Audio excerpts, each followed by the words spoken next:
우리가 지금 요한복음 17장의 이제 마지막 부분입니다. 24절부터 26절까지는 이 17장에 있는 예수님의 기도 가운데 있는 결론이기도 하고요. 또 조금 더 앞으로 가게 되면 13장부터 이어진 6월절 전에 예수께서 자기가 세상을 떠나 아버지께로 돌아가실 때가 이른 줄 아시고 세상에는 자기 사람들을 사랑하시되 끝까지 사랑하시니라 하는 그 말씀 부분의 결론이기도 합니다.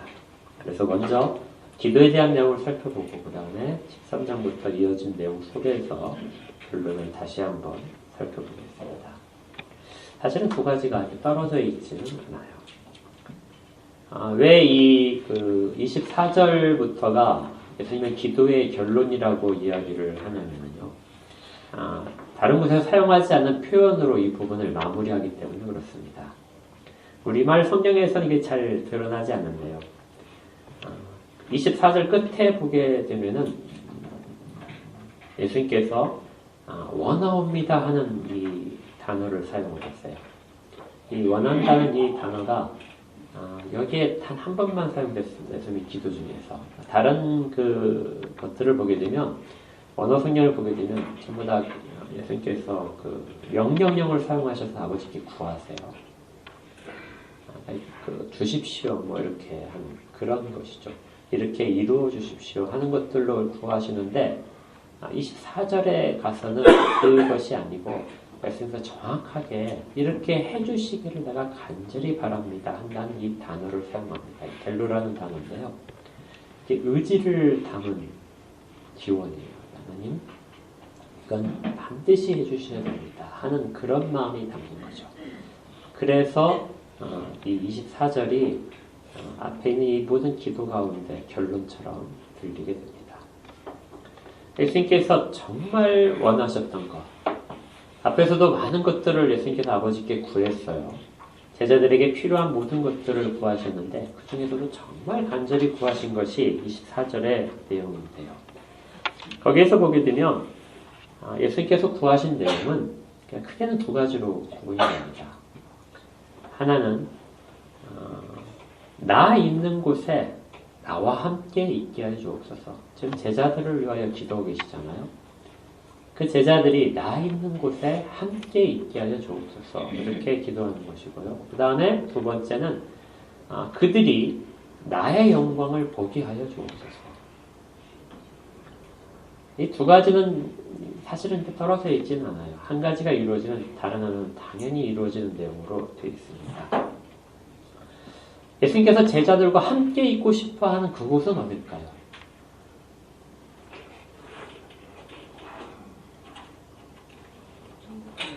네. 한 세 가지 정도로 생각할 수 있어요. 하나는, 잠시 후에 예수님께서 제자들과 헤어지시겠죠? 아버지께로 가시는데, 가셨다가 부활을 나중에 중간에 부활을 하시고 제자들과 오랫동안, 상당한 시간 동안 같이 계십니다. 잠깐 떨어졌다가 이별을 했다가 제자들을 다시 만나서 함께 하도록 그렇게 해주십시다 하고 아버지께 구하는 내용일 수도 있어요. 아니면 영적으로 제자들과 더 친밀한 관계 속에 들어가는 것을 말씀하실 수도 있습니다. 함께 한다는 그 단어가 제자들과 예수님이 더 친밀한 관계, 성령님이 오시지만 성령님을 통하 영적으로 예수님께서 제자들과 함께 있는 것이 그런 의미일 수도 있습니다. 그리고 이제 세 번째가 우리가 여러분들이 대답하신 그 천국을 의미하는 것일 수도 있어요. 어떤 식으로도 이해를 하더라도 크게 빗나가진 않습니다. 우리말 성경으로 보게 되면 다 괜찮은 것 같아요. 그러나 이제 좀 원어적인 성경으로 보게 되면 의미가 천국이 확실합니다. 예수님은 제자들과 천국에서 다시 함께 있기를 원하셨어요.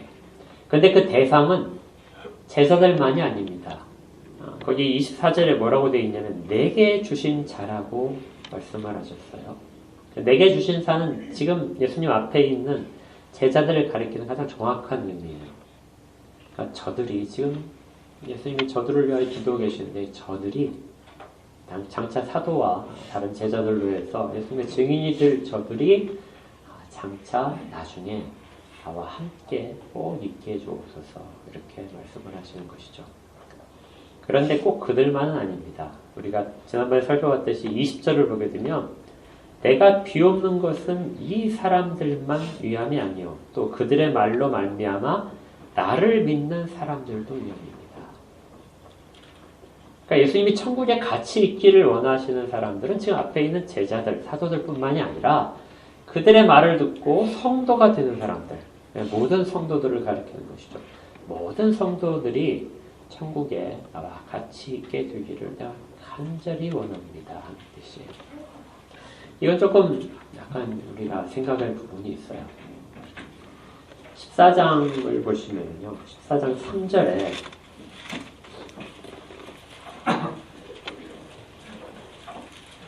예수님께서 이 부분을 처음에 언급을 하셨습니다.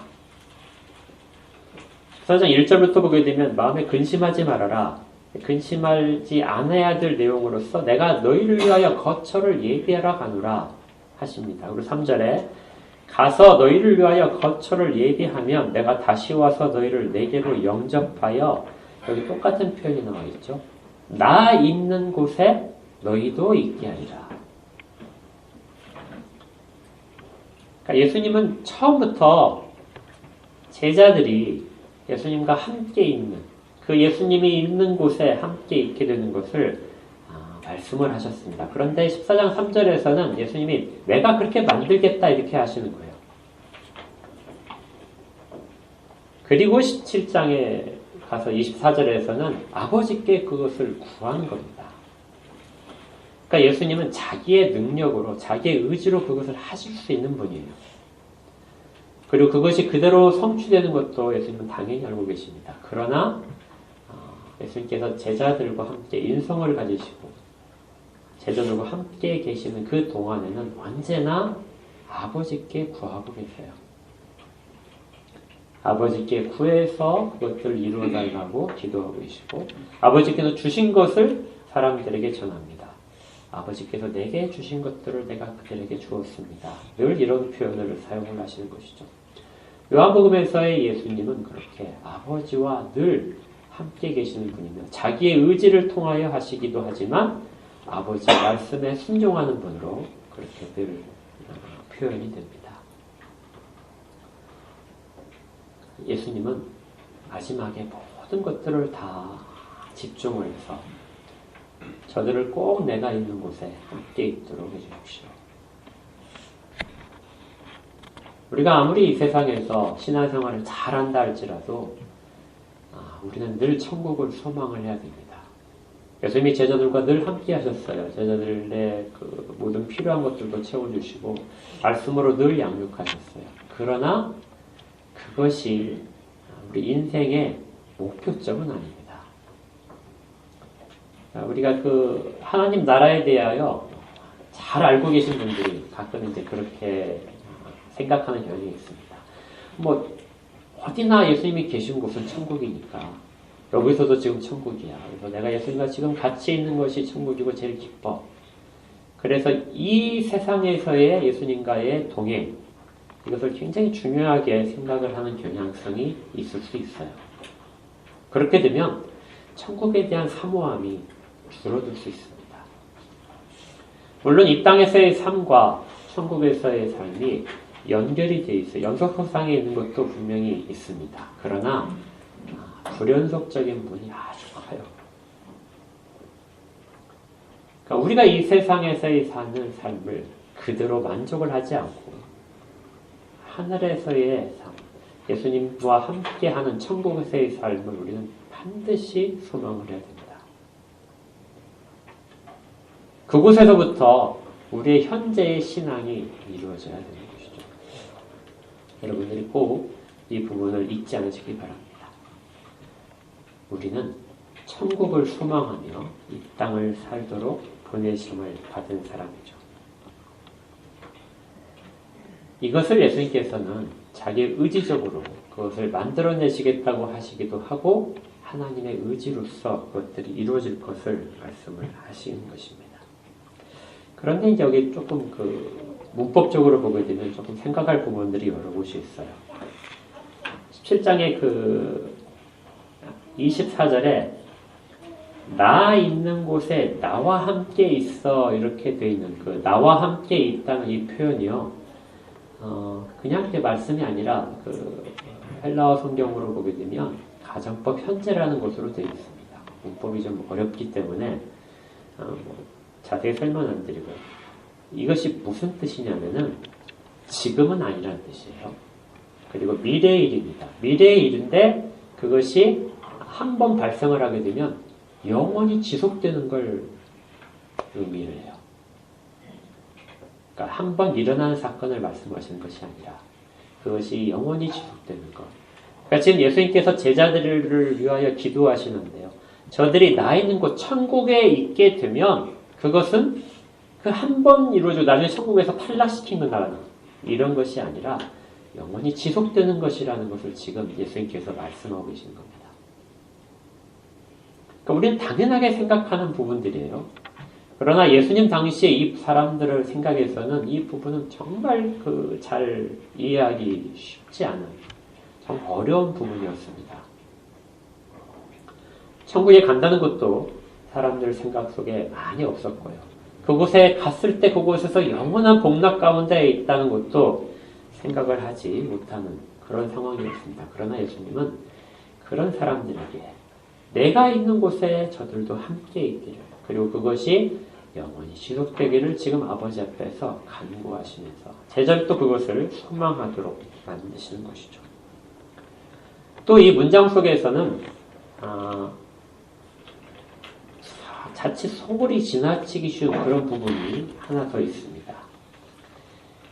분명히 천국을 가리키는데 그곳에서 제자들과 예수님이 함께 있기를 원하시는데 그때 그 천국을 뭐라고 지칭을 하시냐면요. 나 있는 곳이라고 지칭을 하세요. 천국의 가치가 무엇에 있냐면은 나 있는 곳, 예수님이 계신 곳이 천국인 것이죠. 그래서 찬송가 중에서도 어디나 주 예수를 모신 곳이 천국이다 이렇게 찬양하는 것이 정말 의미가 있는 겁니다. 천국에 대한 묘사는 많이 있어요. 그러나 단 하나로 묘사해라 그러면 예수님이 언제나 계시는 곳, 이곳이 천국의 가장 정확한 정의입니다. 장소적인 의미를 꼭 가져야 돼요. 천국은 장소가 있는데 그 장소에 언제나 예수님이 계시는 곳이다. 그런데 이 표현이 정말 독특하게 현재형으로 되어 있습니다.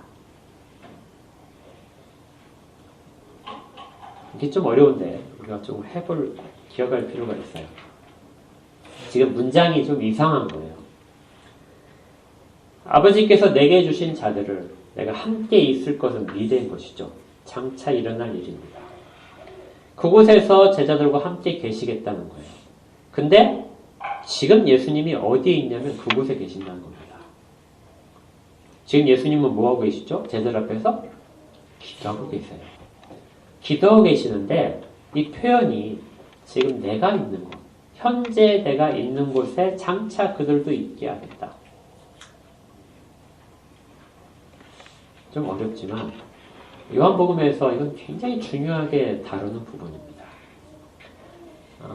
예수님이 스스로에게 그런 부분을 자꾸 말씀하시는데요. 그것이 이유가 있어요. 이전에도 이런 표현을 사용을 하신 적이 있습니다. 요한복음 8장 58절에 보시면은 이제 유대인들과 논쟁 중에서요. 예수께서 이르시되 진실로 진실로 너에게 이르노니 아브라함이 나기 전부터 내가 있느니라. 기억나시죠? 아브라함은 과거의 사람이에요. 그리고 아브라함 이후에 예수님이 지금 태어나신 겁니다. 그런데 예수님께서는 스스로에게 뭐라고 하시나요? 아브라함이 나기 전에 내가 있다. 이렇게 하는 것이죠. 시간 순서가 맞지 않는 겁니다. 그리고 또 그때 사용하신 표현이 현재형이에요. 그러니까 아브라함이 나기 전에 내가 있었다 이렇게 표현하는 것이 아니라 아브라함이 나기 전에 내가 있다 이렇게 하시는 것이죠. 이 표현은 언제나 하나님께만 사용되는 표현들입니다. 시간에 관계없이. 우리가 논리적으로 보게 되면 시간상으로는 후대가 되고 미래가 되고 이런 시간들에 하나님께는 모두가 다 현재형으로 표현되는 거예요. 이것을 좀 어려운 말로 영원한 현재라고 합니다. 하나님께 대하여 모든 시간은 영원한 현재예요. 우리는 시간 속에서 살아가고요. 논리적인 순서 속에서 살아갑니다. 그러나 하나님께는 그것의 의미가 없어요. 그것들을 우리에게 알려주시는 것은 우리가 이해할 수 있도록 우리의 이성 속에서 그것을 받아들일 수 있도록 설명하시는 데 필요한 도구이지 그것이 본질은 아닐 수 있어요. 여러분들이 그 구원의 서정이라고 해서 우리가 중생, 칭의, 이렇게 성화 쭉 단계를 말하잖아요. 근데 이 단계를 말하는 것들 중에 항상 그렇게 가르치면서 여러분들이 들으실 겁니다. 이것은 논리적인 순서이지 시간 순서가 절대 아니다. 사람들은 늘 논리적인 순서를 시간 순서라고 생각을 해요. 그래서 앞에 사건이 먼저 발생을 해야 뒤에 사건이 발생을 하는 그것이 논리적으로 의미가 있다면 시간적으로도 그렇게 돼야 된다고 생각하는 세계 속에 우리는 살고 있습니다. 그러나 하나님께는 그게 전혀 어떤 그 제한이 아니에요. 하나님의 시간 속에서는 동시에 발생할 수도 있고 그 다음에 시간 순서를 바꿔서 하실 수도 있습니다. 우리의 그 생각들 틀 속에서 하나님이 어떤 분이신가를 제안하려는 것들 속에서는 하나님의 이런 표현들이 이해가 되지 않는 것이죠. 그러나 요한복음에서는 출애굽기에서 하나님께서 나는 스스로 있는 자니라고 영원한 현재를 말씀하신 그 부분을 기억하며 예수님께서 사용하신 그 단어들을 정확하게 기록을 하고 있는 겁니다. 예수님은 영원한 현재로서 자신을 늘 말씀하고 계세요. 요한복음에서 이 부분은 아주 강조되고 있습니다. 이 영원한 현재형은 예수님께서 7번 사용하신 에고 에이미, 나는 이다 하는 표현 기억나시죠? 그 표현들 속에서 나타납니다. 비유 속에서 말씀하시죠. 나는 생명의 떡이다 말씀하시죠. 나는 양의 문이다. 이런 식의 말씀을 하실 때 그것들은 영원한 현재형으로서만 표시됩니다.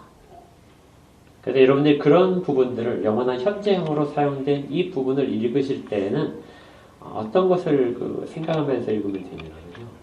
영원한 현재, 영원이라는 말, 변하지 않는 영원성 속에서 그 단어를 읽으면 됩니다. 그러니까 예를 들어서 나는 생명의 떡이다. 이렇게 6장에서 말씀을 하시는데요. 그 생명의 떡이 영원한 현재형으로 표시가 되어 있기 때문에 우리가 읽을 때는 예수님은 생명의 떡이지 이렇게 읽지 마시고 예수님은 영원히 변하지 않는 생명의 떡이다. 이렇게 읽으시면 가장 성경을 정확하게 읽을 수 있게 됩니다. 실제로 요한복음에서는 그 부분을 설명까지 해줘요. 6장 35절에 내가 곧 생명의 떡이다 말씀하신 다음에 그 다음에 예수님께서 뭐라고 하시냐면요. 35절에 나를 믿는 자는 영원히 목마르지 아니하리라. 영원이라는 말을 이제 집어넣으십니다. 그리고 51절에 정확하게 이 떡을 먹으면 영생하리라. 그러니까 생명의 떡이라는 것이 영원한 것과 연결된 부분이라는 것을 말씀합니다. 그래서 영원에 소속되어 있는 것들은 예수님께서 현재형으로 사용을 하는 것이죠. 나머지 다른 비유에서도 동일하게 적용이 됩니다. 그러니까 예수님께는, 하나님께는 우리가 생각하는 모든 인식의 제한들, 이것이 없으시다. 우리가 꼭 기억해야 될 부분이고요. 그것을 성경에서는 무엇으로서 늘 이야기하냐면 영원한 현재형으로서 이야기하는 것이죠. 그것이 예수님이 계시는 곳이라는 곳에서도 현재형으로 표현됩니다. 그래서 24절에 있는 것처럼 나 있는 곳에 이 부분이 현재형으로 표시가 있어요. 근데 이제 그동안 우리가 요한복음을 쭉 살펴보면서 이 부분을 제가 좀 놓쳤던 부분들이 있었던 것 같아요. 이 오늘 본문을 살펴볼 때 예수님이 이전에도 그 말씀을 계속해서 하고 계셨구나. 하는 것을 발견을 했습니다. 앞에 보면은 7장 34절에도 그렇게 하세요. 7장 34절에 너희가 나를 찾아도 만나지 못할 것이요. 나중에 찾을 것이라는 것이죠. 나 있는 곳에 오지도 못하리라. 그런데 여기에서도 나 있는 곳을 현재형으로 쓰십니다.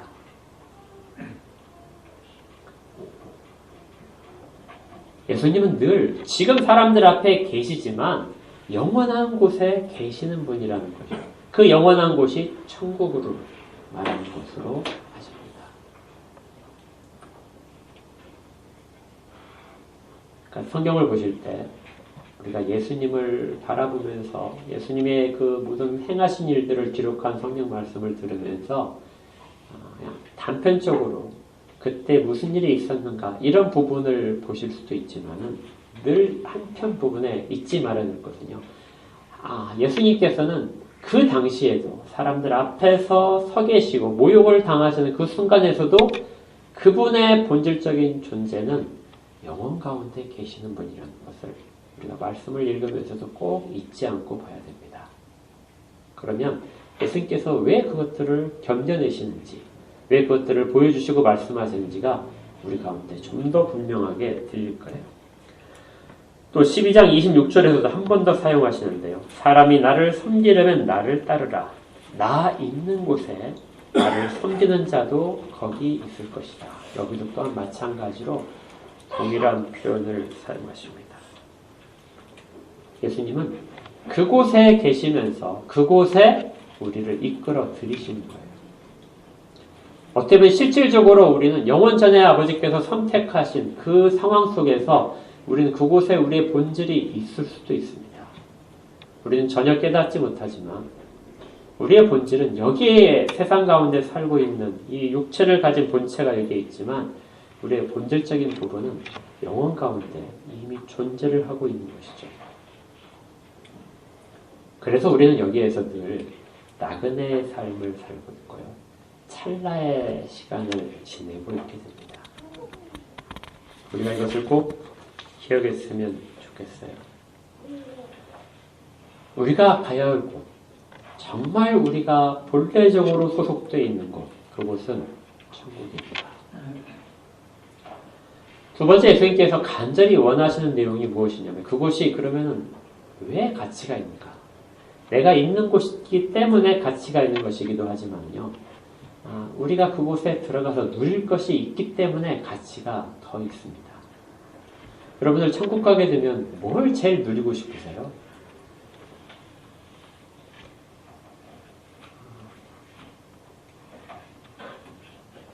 맛있는 거 마음껏 먹을?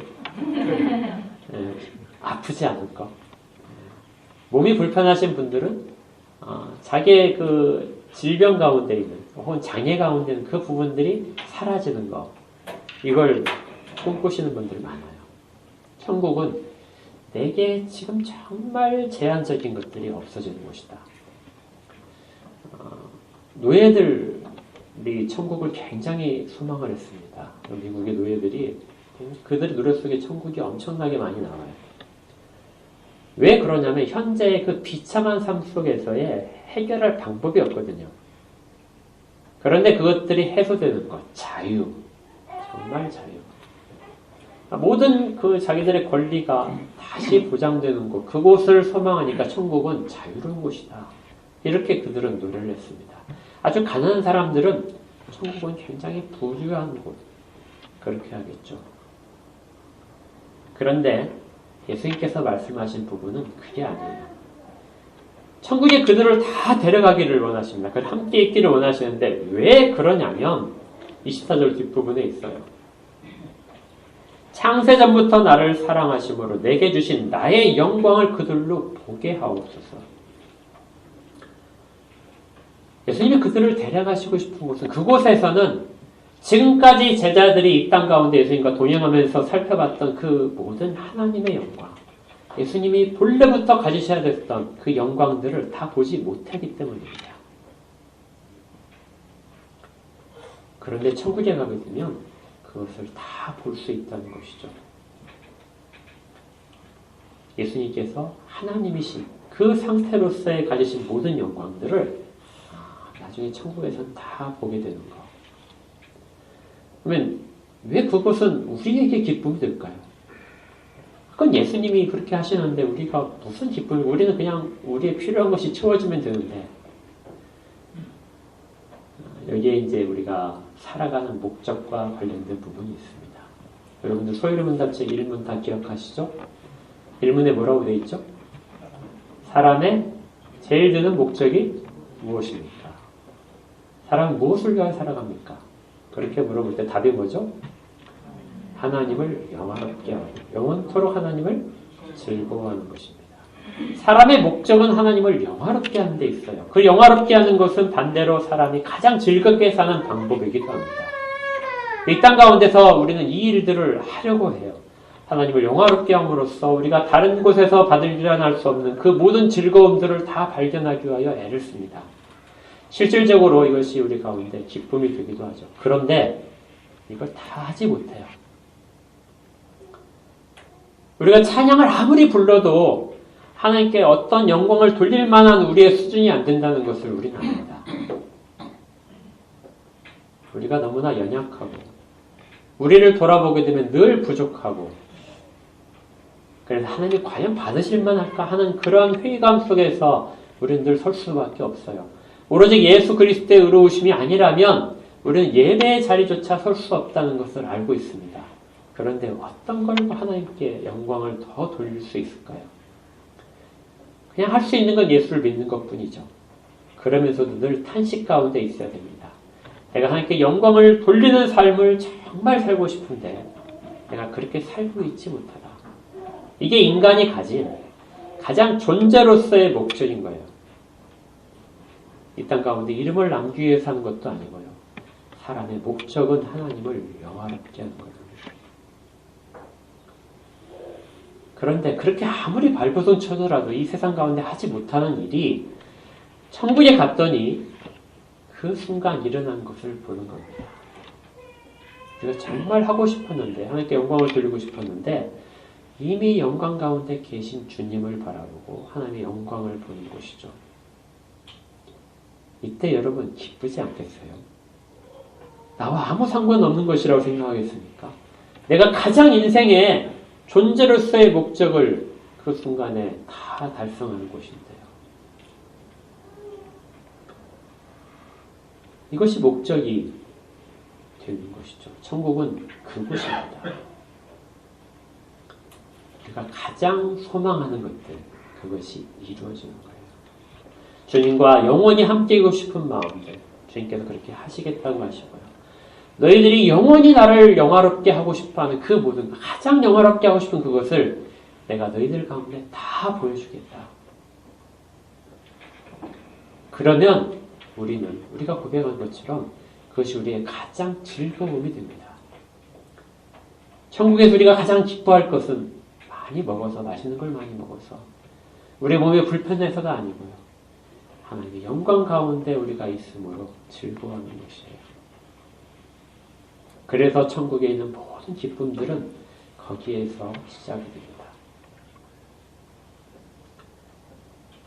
이걸 정말 소원하고 있는지 우리가 돌아봐야 됩니다.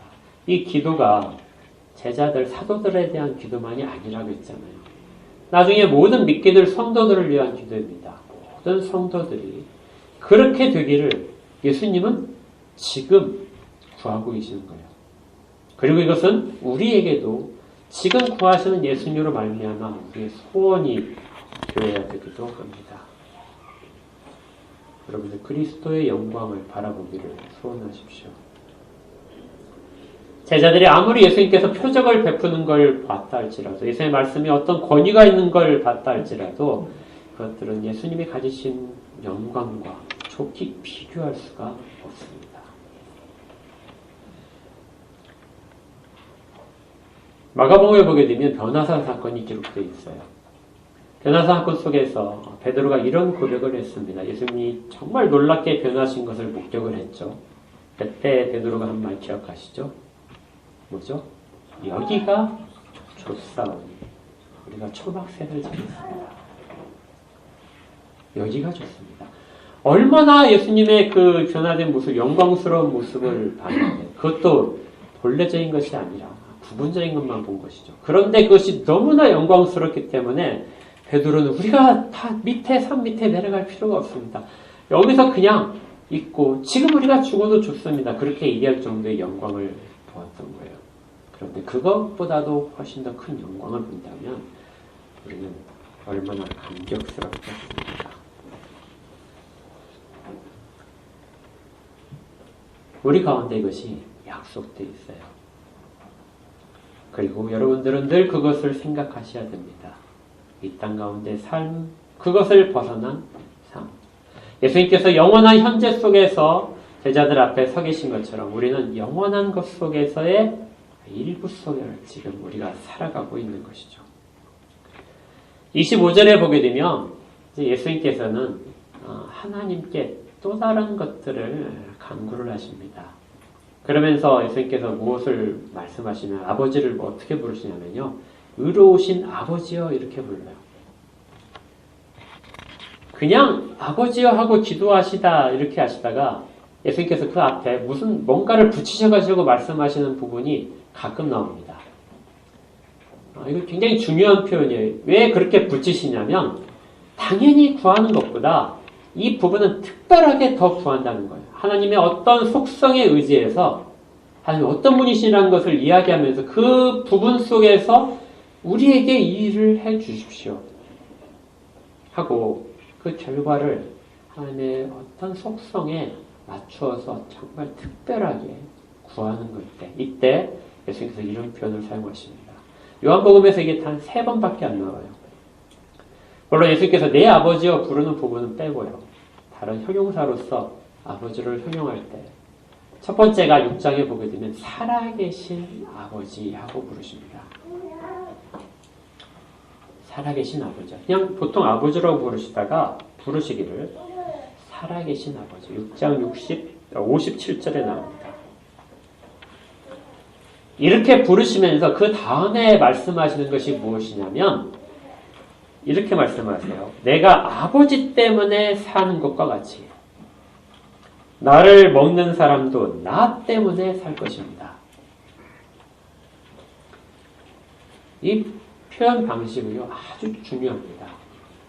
다시 한번 말씀드리면요, 예수님께서 아버지를 특별히 어떤 말로서 설명을 하면서 할 때, 뒤에 나오는 그 표현들이 같이 따라 나와야 돼요. 살아계신 아버지께서 나를 보내셨고, 내가 아버지 때문에 지금 살아가고 있습니다. 그리고 나를 먹는 사람도 나 때문에 살아갈 것입니다. 그러니까 이 영생에 대한 기원, 그들은 아들을 통하여 영생을 얻는데 아들은 아버지로부터 생명을 가져와서 사람들에게 전해주시는 것이죠. 그걸 예수님께서 간구하실 때 이렇게 표현을 하는 겁니다. 아버지의 그 살아계신 아버지, 생명의 아버지께서 나를 살게 하시고 그리고 또 제자들을 살게 하실 것이라는 걸 말합니다. 또 두 번째 살펴본 표현은 우리가 잘 알 거룩하신 아버지여 하고 부르셨던 부분이 있어요. 17장 11절에 거룩하신 아버지요. 동일한 그 패턴으로 설명을 하십니다. 거룩하시다는 것은 아버지께서 거룩하세요. 근데 그 거룩하심으로 아들을 보내셨습니다. 아버지께서 거룩하게 하여서 세상 가운데 보내셨다고 예수님께서 말씀하셨잖아요. 아버지가 거룩하신데 아들을 거룩하게 하셔서 세상에 보내시고 아들은 아버지의 말씀을 전함으로써 제자들을 거룩하게 하십니다. 특정하게 거룩하게 하신 것. 거룩하게 하셔야 이 세상 가운데 보존될 수 있어요. 지켜낼 수 있습니다. 그것을 특별히 구하실 때 아버지하고 구하신 것이 아니라 거룩하신 아버지요 이렇게 구한 거죠. 그리고 이제 세 번째 나온 것이 의로우신 아버지 하는 거예요. 하나님은 의로우십니다. 하나님이 의로우신다고 말할 때 우리가 그냥 일단 생각해야 될 것은 하나님은 상을 주시고 벌을 하시는 그 모든 기준을 지키신다는 거예요. 변하시지 않는 겁니다. 그 기준을 먼저 우리 가운데, 세상 가운데 알려주세요. 그러니까 법이 집행되려면 법이 선포가 되어야 됩니다.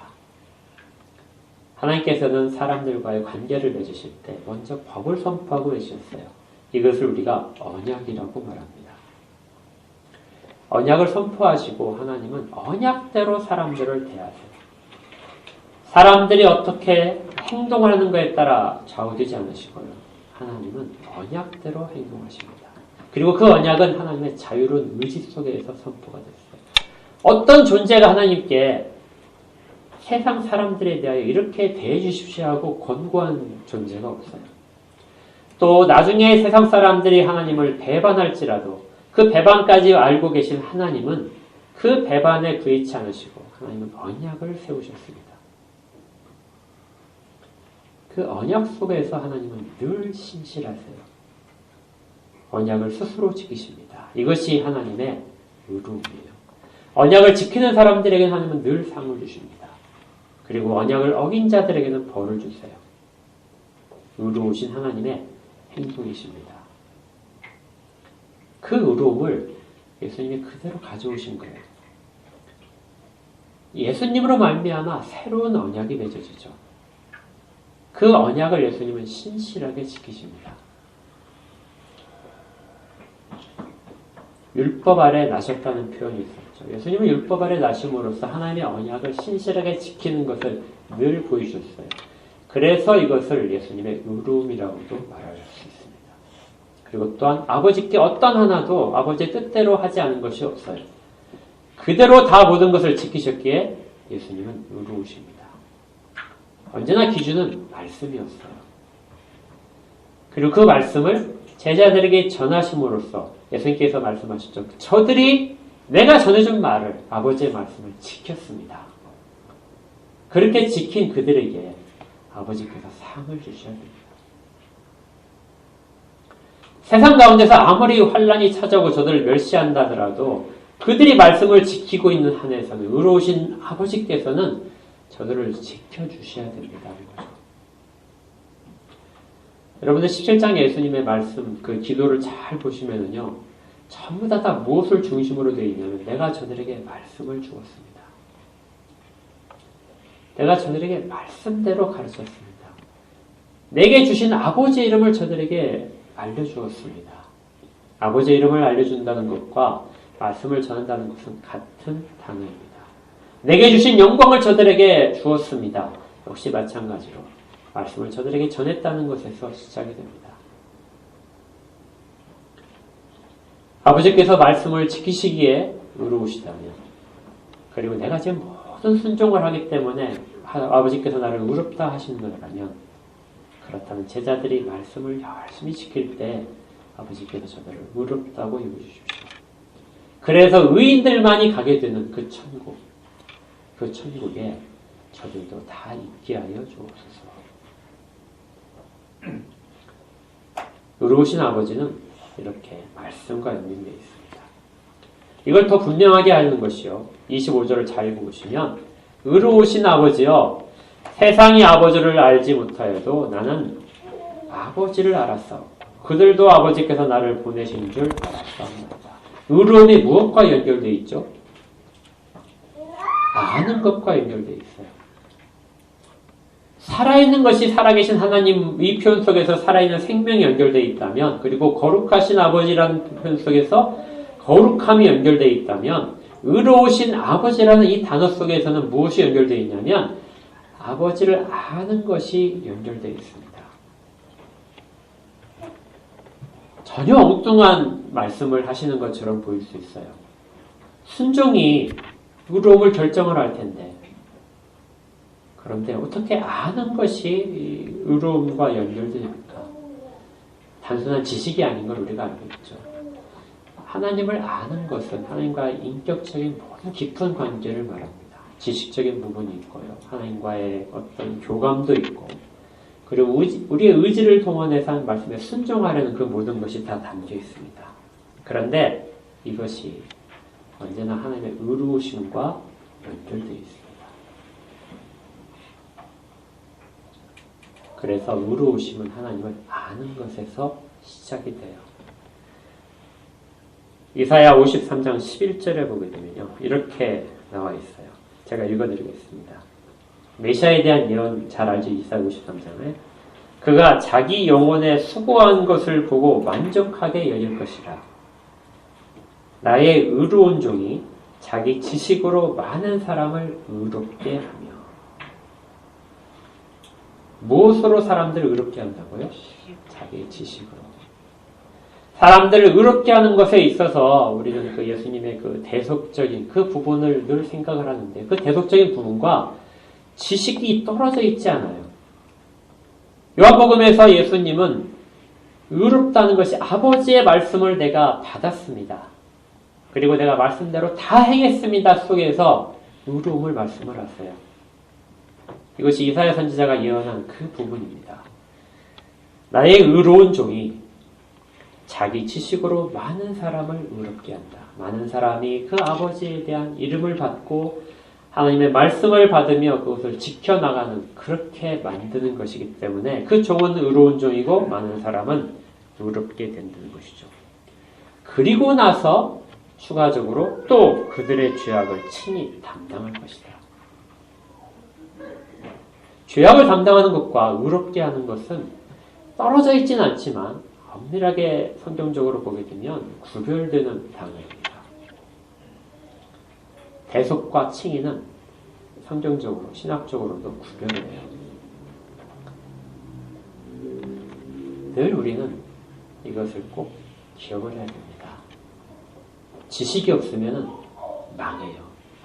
어리석은 자처럼 행동할 수밖에 없습니다. 이것은 하나님의 의로우신 심판 앞에서 진노의 대상밖에 되지 못해요.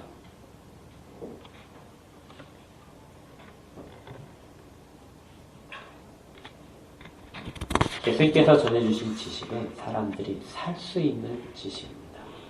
그것 외에는 다른 지식이 없어요. 오직 유일한 지식.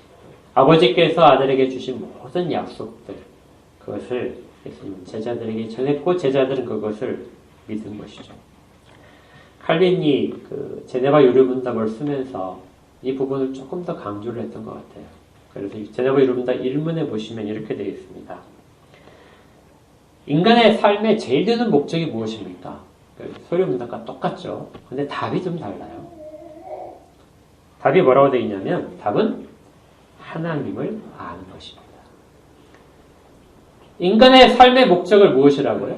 하나님을 아는 것입니다. 그리고 이문에 가서야 비로소 하나님께 영광을 돌리는 것이 이문에 나옵니다.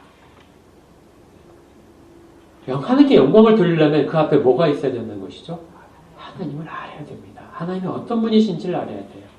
하나님 우리에게 무엇을 원하신지 어떻게 해야 하나님을 영화롭게 하는지를 먼저 알아야 그래야 우리가 하나님을 많이 부르지 않고 하나님이 원하시는 대로 하나님께 영광을 돌리는 것을 할 수 있다는 것이죠.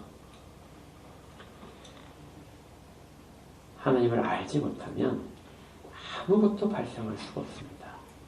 예수님이 계속해서 말씀하신 것도 이 부분, 아버지의 말씀을 전함으로 말미암아 제자들이 그것들을 깨닫고 예수님께서 하나님께서 보내신 분을 알고 그리고 마땅히 영광을 돌리게 되는 것이죠. 이 모든 일들은 그 근본적인 동력이 있어요. 지금까지 예수님이 많은 것들을 말씀하셨지만 그것들을 다 가능케 하는 그 동력이 있습니다. 왜 대체 예수님은 이렇게까지 하십니까? 왜 하나님은 왜 그렇게 많은 일들을 사람을 위해서 하십니까? 이렇게 했을 때요. 언제나 답은 딱 한 가지밖에 없습니다. 하나님이 사람을 사랑하셨기 때문에 그래요. 하나님은 사람들을 사랑하시고 그 사랑 가운데 있을 때 하나님은 가장 영광을 받으십니다. 사람이 들을 수 있는 하나님께 대한 정말 귀중한 그 보답은 하나님의 사랑을 그대로 받는 거예요. 받고 그것을 인정하고 하나님을 사랑한다고 고백하는 겁니다. 우리가 십계명 뒤쪽에서도 늘 고백하는 거잖아요. 십계명에 많은 조항들이 있지만 그 조항의 핵심은 뭐예요? 하나님을 사랑하는 게 있어요. 하나님을 사랑하면서 그 이웃을 우리 자신같이 사랑하는 것이 하나님의 사랑에 대한 표현이라는 것을 알고 있습니다. 이 사랑의 근원도 아버지께로부터 나와요. 26절에 뒷부분에 이렇게 되어 있습니다. 이는 나를 사랑하신 사람이, 사랑의 기원이 어디 있어요? 아버지께 있어요. 아버지께서 나를 사랑하신 사랑. 그러니까 예수님께서 지금 사람들에게 사랑을 보여주시는데요. 그 사랑은 어디에서 온 거냐면 아버지께서 아들을 사랑하신 그 사랑이었어요. 그리고 그것을 지금 예수님께서 제자들 가운데 전하고 계십니다. 14장 1절에서 세상에 있는 자기 사람들을 끝까지 사랑하신다는 그 사랑을 나타내 주시는 거예요. 그렇게 함으로 말미암아 나도 그들 안에 있게 됩니다. 사랑하는 사이는 서로 간에 그 안에 함께 있는 사이인 것이죠. 사랑하면 떨어지고 싶지 않아요. 그렇죠? 네, 여러분들 사랑하는 자녀, 손자들 보시면은 막 돌아서면 눈에 밟힌다고 그러잖아요. 네, 다시 꼭 보고 싶고. 여러분들 연애할 때 그러지 않으셨어요? 헤어지기 싫잖아요. 네, 그런데 우리도 그 정도인데 그 하나님께서 아들에 대한 그 사랑은 오죽하겠습니까? 근데 그 사랑을 우리한테 주셨기 때문에 그 사랑은 또 얼마나 지극하겠어요. 끝까지 사랑하신다는 것이 이해가 되는 것이죠. 그 사랑은 아버지와 아들 간의 사랑 속에서 시작된 겁니다. 그것이 이 모든 것들을 만들어내요. 예수님이 마지막에 원하셨던 것은 그 사랑 속에서 제자들과 그리고 성도들과 함께 있는 것이에요. 마지막에 이 문장으로 끝나죠. 나도 그들 안에 있게 하려 합니다. 내가 그들과 함께 있고 싶습니다 하는 거예요. 예수님은 지금 떠나가시는데요. 예수님이 정말 원래 계시던 모든 영광 가운데 계시면서도 지금 우리 가운데 이 시대에 지금 현재 가장 원하고 계시는 건 내가 저들과 함께 있고 싶은 거예요. 나중에 영원히 함께 계시겠지만 지금도 함께 있기를 원합니다. 이 세상에서 저들은 약해질 것이고요. 저들은 때로는 나를 다 배반할 것이고 때로는 원망할 수도 있다는 거예요. 그러나 내가 저들과 함께 있겠습니다. 이게 예수님이 가장 원하셨던 거고요. 이걸 기도 속에서 담아내고 있습니다. 이걸 통해서 하나님은 우리를 예수 그리스도 안에서 바라보세요. 우리가 아무리 잘못을 했다 할지라도 예수 그리스도 안에 있는 사람들은 하나님께서 예수 그리스도에게 부어주신 사랑으로서 보게 됩니다. 여러분들이 사랑하는 자녀가 뭔가 친구를 데려왔다면 그 친구가 마음에 들어서가 아니라 그 자녀가 친구로 알기 때문에 소중하게 대해주는 거죠. 아버지는 오직하시겠습니까? 아들이 사랑한다는 그 사랑, 아들이 모든 것을 주고 있는 그 사랑을 베풀었던 그 사람을 아버지는 지극히 사랑하시게 되는 거죠. 우리의 현재 모습은 그 속에서 이루어지고 있습니다. 이 일들이 이루어진 것을 찬양하십시오. 그리고 하나님의 그 무한하신 사랑에 있음을 늘 기억하십시오. 이것은 영원한 현재입니다. 함께 기도하겠습니다.